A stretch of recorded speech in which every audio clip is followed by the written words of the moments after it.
I'm really excited to be here. I'm Martha Maksym. I'm the Executive Director of United Way of Northwest Vermont. Thank you.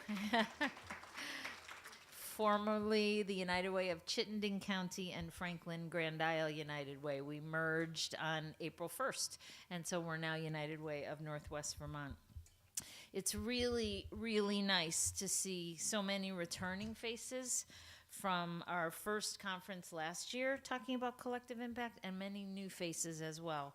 I'm very excited to continue this learning journey with you all. We've got a very busy schedule planned for you over the next couple of days, and I want to get us started. So just stuff, as I'm sure anyone who's put on a conference knows, it takes work and support from a lot of different folks, but there are 4 organizations in particular that really came together to help make this conference happen. The University of Vermont Medical Center, and just listen to who I'm naming because they're not necessarily who you'd think would be helping us put this conference on, but University of Vermont Medical Center, the Vermont Community Foundation, the Chittenden County Regional Planning Commission, and United Way of Northwest Vermont. We each have different missions, but we have many, many shared goals, one of which was to provide this opportunity for us and for you to all learn together.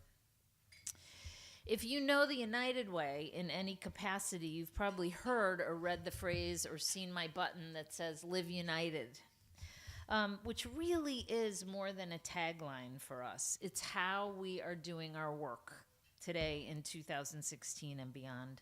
Our purpose is to unite people, businesses, and organizations of all types to work together to advance the common good.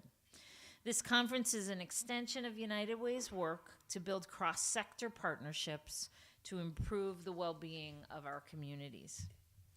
So collective impact is an approach that we are using at United Way more and more in our role as a convener of community conversations, especially when working with others to organize a community response to some really complex challenges that we have.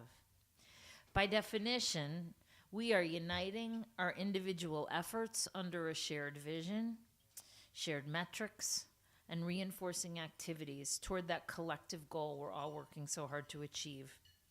So and I have many colleagues in the room here today from United Way of Northwest Vermont. We are very proud to be one of your hosts today. And along with my colleagues here, I'm really looking forward to learning with you as we increase our collective capacity for sharing, efficiency, understanding, and unified action. So now I'd like to invite Penrose Jackson, Jen Peterson, and Peter Keating up to the podium with me. Penrose is with UVM Medical Center. Jen is with Vermont Community Foundation, and Peter is with the Chittenden County Regional Planning Commission. And we wanted to just give each an opportunity to share with you why they're here with us today, engaged in this kind of learning. So, Penrose. So looking out here today, I'm wondering who's minding the store. What a wonderful collection of people, and we're delighted to be here and delighted to help sponsor this conference. I think it comes as no surprise to anybody in this room that there's a new urgency in healthcare, and where are we going, and how do we collectively reduce the escalating cost of healthcare in this country? And healthcare can't do it. We've been trying to do it for a century or so, and the Affordable Care Act and other exigencies have really brought us to the point where we as healthcare understand that we cannot do it alone, and we need to do it in collaboration with our communities. The University of Vermont Medical Center has, by accident and history, a pretty healthy fund of money that we have annually to invest in community initiatives. And we actually have peeled off a part of that money to invest in collective impact, and we've done that for the last couple of years.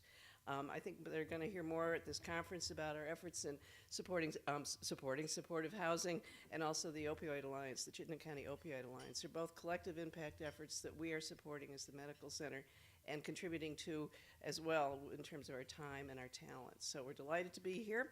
We're delighted to see all of you here, and I hope everything runs okay as we're all here today. Thanks, Ben.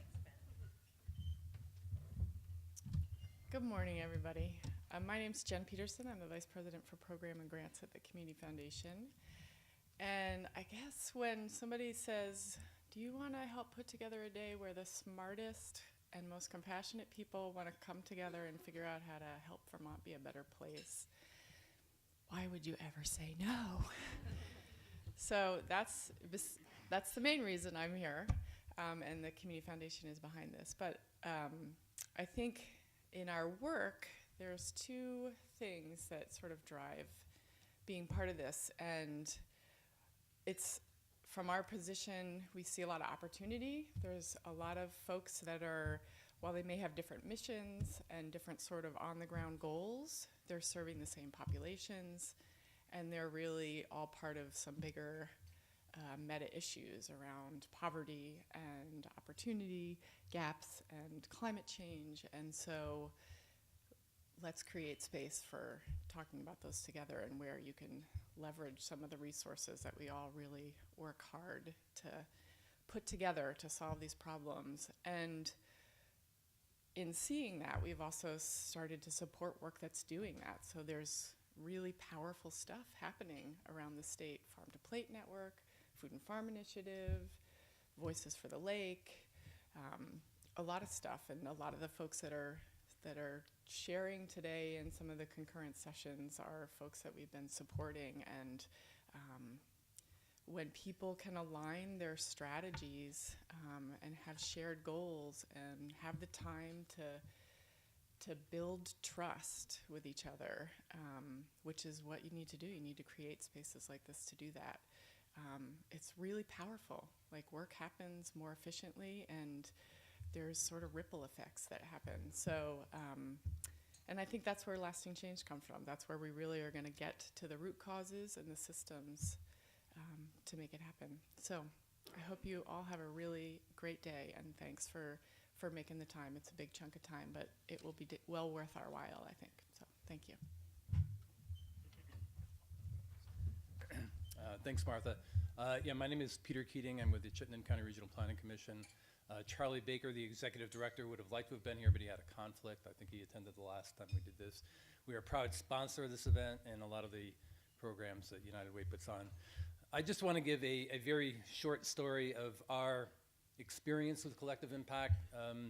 5+ years ago, we got a pretty sizable grant from the Federal Department of Housing and Urban Development to do a regional sustainability plan that really required pretty intense public outreach with multi-parties in a very, very collaborative effort to come up with a lot of goals and measurements to see if we're going to make some sustainability goals looking out 20 years in the future.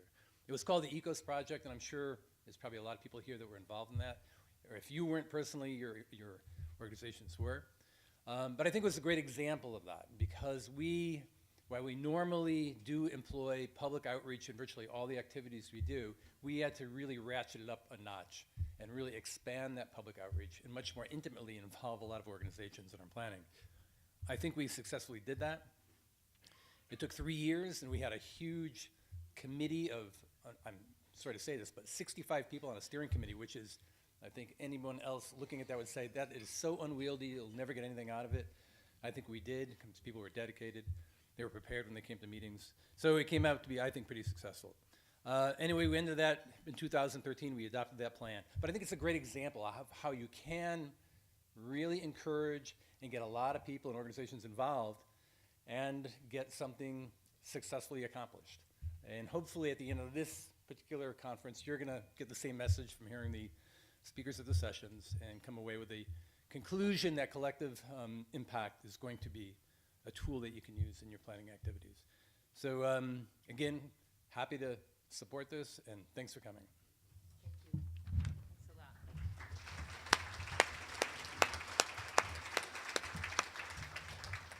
And it really, I mean it when I say these are partners of ours that we could not be doing the work we're doing without.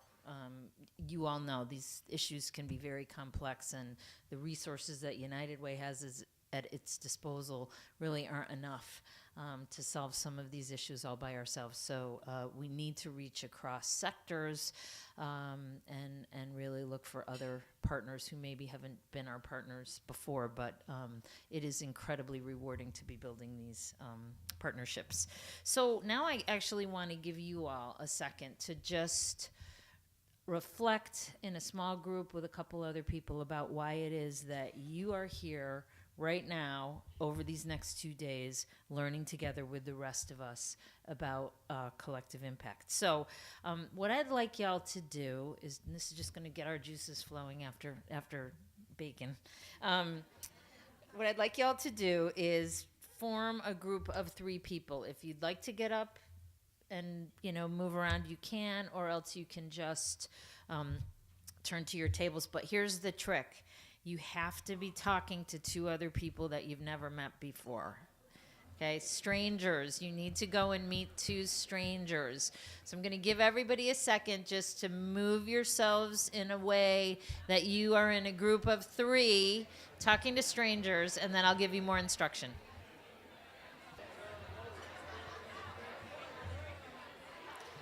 All right, I'm going to give you instructions, so just get into your groups. We'll just start by getting into groups of 3. For folks just coming in, if you want to, there's table up here if you want to come in.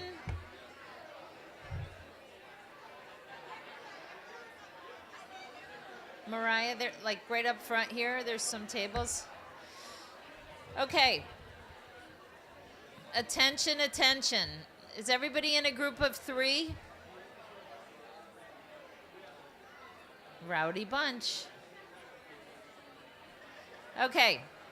So for your next set of instructions, everybody, so you're in your group of 3 with 2 other strangers. Can I have everyone's attention just for 1 second? Thanks. So you're in your group of 3. So now I'm assigning roles to your groups of 3. One of you gets to listen. Just listen. Hold space and listen.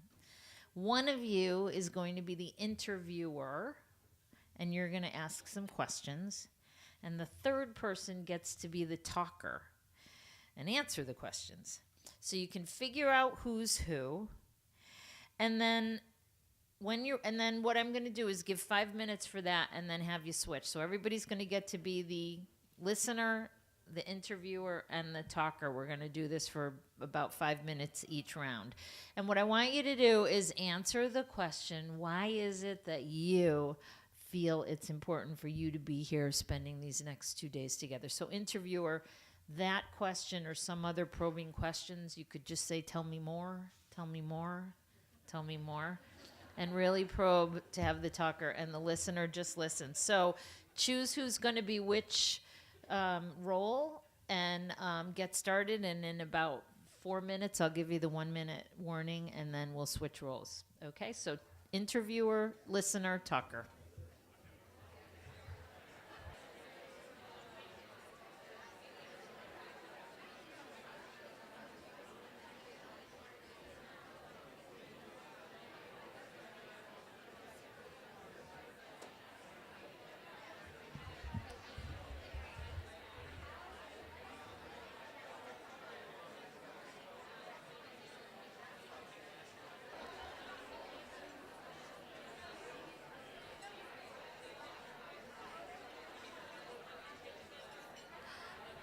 Thanks, everyone.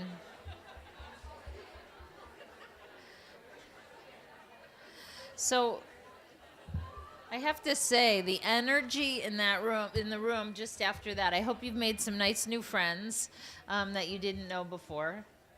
I want to just take a second now and have you just take 1 minute in silence and just reflect on your conversations. When it was your turn to talk, how did it feel to have 5 minutes to just speak without interruption? Although I was looking like there was a lot of back and forth going on, I'm not sure. And when it was your turn to listen, how did it feel to give undivided attention to another person? How much did you learn about that person? So just take a second and reflect, and then if anyone wants to just share a reflection, my colleague Becca has a mic and we can just pass it around. But any reflections, ahas, or inspiration to share with the rest of us?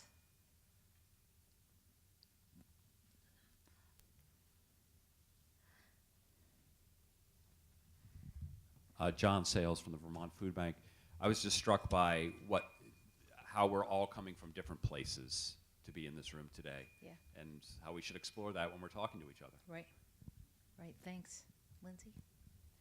Hey there, it's Lindsay Lathrop with Change the Story Vermont. I think it's always really funny when you are told to listen, because you're like, oh yeah, I should be listening. Yeah. And it's always something you need to hear. It's kind of like in yoga where they tell you to breathe, and you're like, oh yeah, I haven't been breathing. Right. Anyway, Right. Yeah. Exhale. Right. Listen, that's great.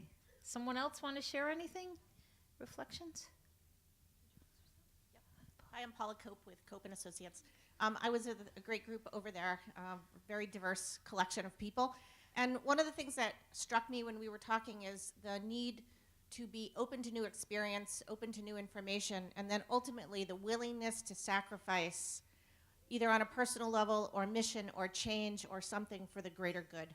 That to really achieve community solutions, we have to stop thinking as competitors and competitors for funding, and we have to start thinking about the greater good and the collective true solution that we could find if we work together. Nice. Thank you, Paula.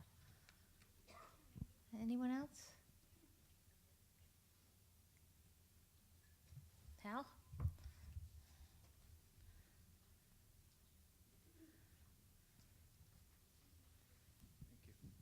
Hal Colston, Partnership for Change. I have found that this exercise leads to building trust. So when we can listen with our total being, we connect and build trust. Thank you. Anyone else from that side of the room while Becca's over there? Moving back. Fred. Hi, I'm Fred Schmidt. I thought the exercise was great. One little fly in the ointment. For those of us over 65, I had a hard time hearing. Thank you. Sorry about that. Right. It's annoying. Thank you, Fred. So thank you for that, and I hope that again that I guess I challenge us all to over the course of the next 2 days continue to do that with people that you're having a meal with, that you're sitting next to in a workshop. Really, I think you're absolutely right. We gain trust. We learn how to sort of give up a little bit and understand different perspectives, and it's really, really valuable in the work we have to do together. So this exercise was designed to highlight that each of us really has something unique to contribute to our experience here. And it also underscores how important it really is to give others the space and the respect to sort of share their own unique perspective and be heard. So I hope you were able to discover something unique. Seems like you did, from your new best friends and partners, and that will inform and enrich our time together. So now we're just going to get you into a few logistics on how the next 2 days are going to run.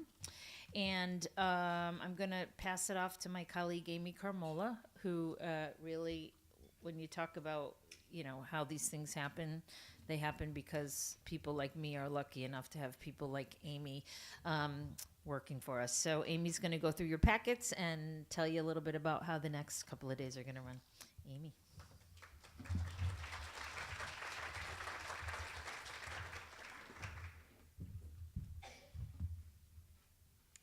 Good morning. I'm sure you've all heard the phrase, it takes a village to plan a conference or something like that. Well, I know that that's true. And before we can start this conference, I want to thank an amazing group of colleagues at United Way of Northwest Vermont who have spent over a year helping plan and deliver this event. And they are probably not even in this room to hear me thank them because they are bustling around making sure that everything goes the way it should today. But I want to thank them right here and now. They are Megan Bridges, Becca Burns, Diana Carminetti, Amanda Elkin, and Rachel Sanborn. Together, they make a powerful team, and it has been a joy to work with them on this. And of course, thank you. Of course, none of this would be possible without the amazing 4 host organizations and a generous grant from the Stiller Family Foundation. Thanks to media sponsorship from People's United Bank, our main program in this room and a selection of our breakout sessions will be recorded by CCTV and made public on the conference website after the event. And we've been able to provide sponsored tickets to the conference with support from Vermont State Data Center and UVM Center for Rural Studies. We have more than 60 people presenting 25 breakout sessions over 2 days, bringing a broad range of learning opportunities from a spectrum of topics. A complete list of session options and descriptions is in your conference packet. Each meeting room for the breakout sessions is hosted by a conference staff person wearing a badge like this.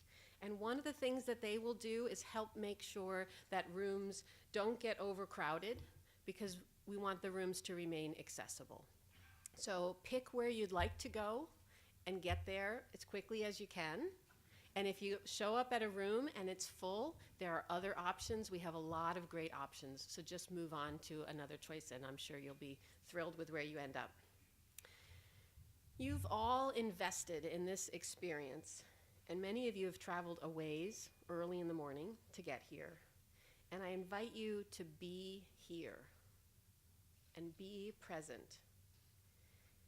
Please turn off the ringers and the vibration on your phones so that you aren't distracted and so that you don't distract others from their time here. And better yet, if you can, turn your phone off or put it in airplane mode. I know that's hard to do. But here we are, together.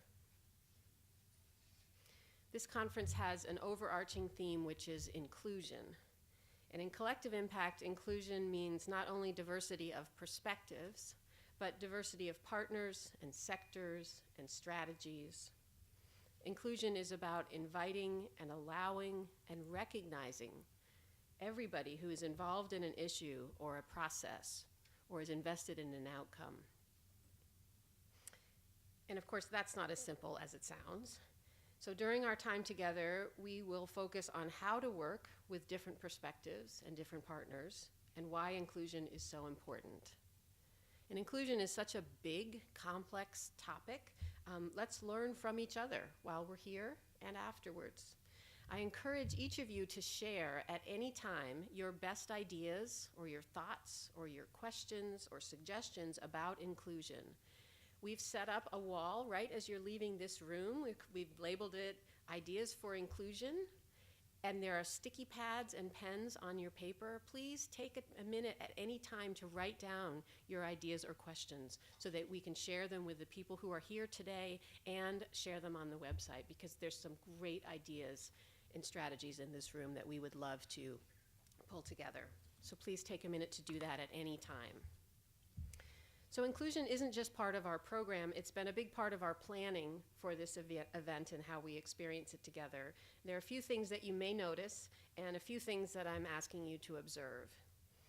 As Martha mentioned, it's exciting to see the range of people here today, and I know that you are going to see people that you really want to talk to, or you're going to meet new people that you really want to talk to. And we've set aside times in our program when you can do that. And there are a lot of spaces open in the Snowflake where you can do that as well. Please don't do your chatting and getting to know people in this room. And so I mean specifically, don't stand in the back to have those conversations while there's a session in progress. There are lots of places you can go, and really comfortable chairs and other rooms where you can do that as well. And I know that that's part of what it's like to be here, is that there are people you really